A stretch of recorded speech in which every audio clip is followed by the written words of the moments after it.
Amina. Karibu rafiki, utataja Bwana Yesu asifiwe. Amen. Kwa majina naitwa Elinchana David.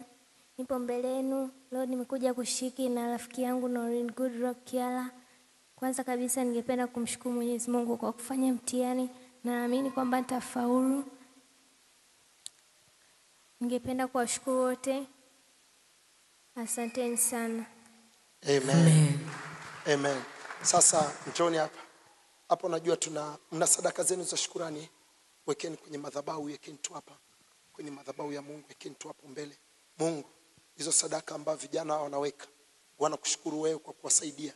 Ni sadaka zao, wamezitoa kwenye pesa zao. Kwa hiyo wanajifunza kusema asante kwa sababu wanajua ni wewe ndio umewasaidia. Nazikabidhi mikono mwako katika jina la Yesu Kristo. Amen. This wonderful lady, yeye mtoto najua ataishia tu kwenye siasa. Kwa sababu unamuona kwenye rika lake ili unamri gani? 12. Kitu nilichokiona kwenye graduation yake katika umri mdogo nimeshangaa sana. Kwanza nilienda kwenye graduation, mimi kwa naenda graduation ya Norini.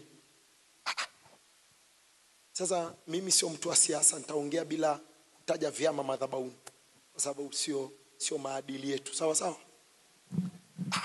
Kaona magari ya chama fulani pale, kajiuliza kuna nini?